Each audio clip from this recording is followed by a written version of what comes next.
So friends, welcome back to my channel. আজকে কথা বলবো ফির হেরাফেরি নিয়ে। সো ফ্রেন্ডস, ফির হেরাফেরি আজ থেকে 19 বছর আগে 2006 সালের 9 জুন রিলিজ করেছিল।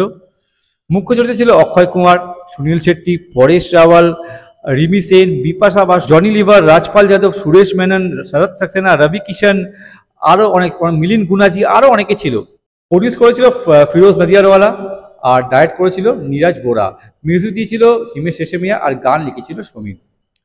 এবার যদি বাজেট আর বক্স অফিস কালেকশন নিয়ে আলোচনা করি, তার আগে এটা বলে নিই, ফির হেরাফেরি হচ্ছে আউট অ্যান্ড আউট একটা মাস কমেডি এন্টারটেনমেন্ট সিনেমা। আর হেরাফেরি ফ্র্যাঞ্চাইজির সেকেন্ড পার্ট, সিকুয়েল।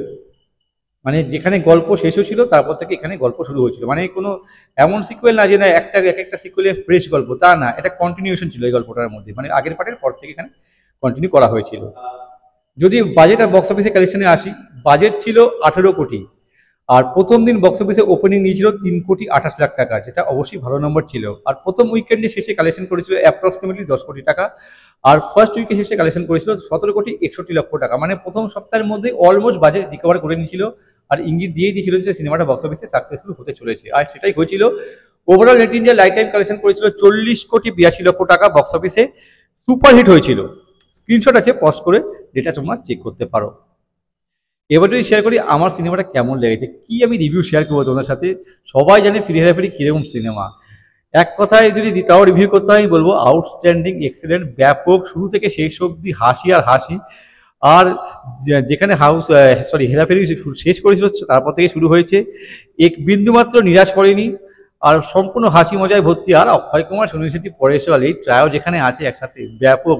এই তিনজনে যা হাসিয়েছে কি বলবো। অক্ষয় কুমারের জায়গায় অক্ষয় কুমার, সুনীল শেট্টির জায়গায় সুনীল শেট্টি, পরেশ রাওয়ালের জায়গায় পরেশ রাওয়াল। তিনজনে যেরকম ডায়লগের মাধ্যমে যা ডায়লগ দিয়েছে কমেডিয়ান, সেগুলো যেরকম হাসিয়েছে, প্লাস যেরকম এক্সপ্রেশন করেছে সেগুলোও হাসিয়েছে। ইভেন এরা না, এর সাথে সাথে যে সকল সাপোর্টিং অ্যাক্টররা ছিল তারা প্রত্যেকে ভালো কাজ করেছে। জনি লিভার, সে রাজপাল যাদব হোক, সবাই ভালো কাজ করেছে। দুটো হিরোইন ছিল এখানে, একটা হচ্ছে রিমি সেন অক্ষয় কুমারের অপোজিটে ছিল, আর বিপাশা বসু ছিল সুনীল শেট্টির অপোজিটে। দুজনেও ভালো কাজ করেছে। গানগুলো অসাধারণ হয়েছে। হিমেশ রেশমিয়ার মিউজিক, সবকটা গান ভালো ছিল। সেটা টাইটেল ট্র্যাকটা হোক ফির ফির হেরাফেরি, নাকি ওই মেরি জোহরা সেবি গানটা হোক, নাকি ওই কিতনে আর মান মান, অসাধারণ সবকটা গান ভালো হয়েছে।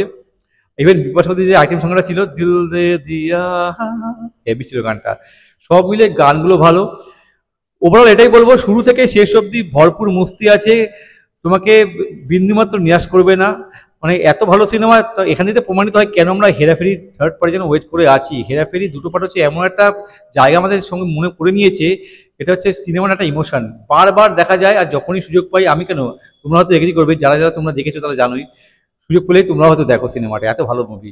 তো ওভারঅল তাও যদি বলো, যদি এখন যদি না দেখে থাকো কেউ, তো আগে হেরাফেরি ফার্স্ট পার্টটা দেখো, তারপরে এই ফির হেরাফেরি দেখো, অবশ্যই তোমাদের ভালো লাগবে।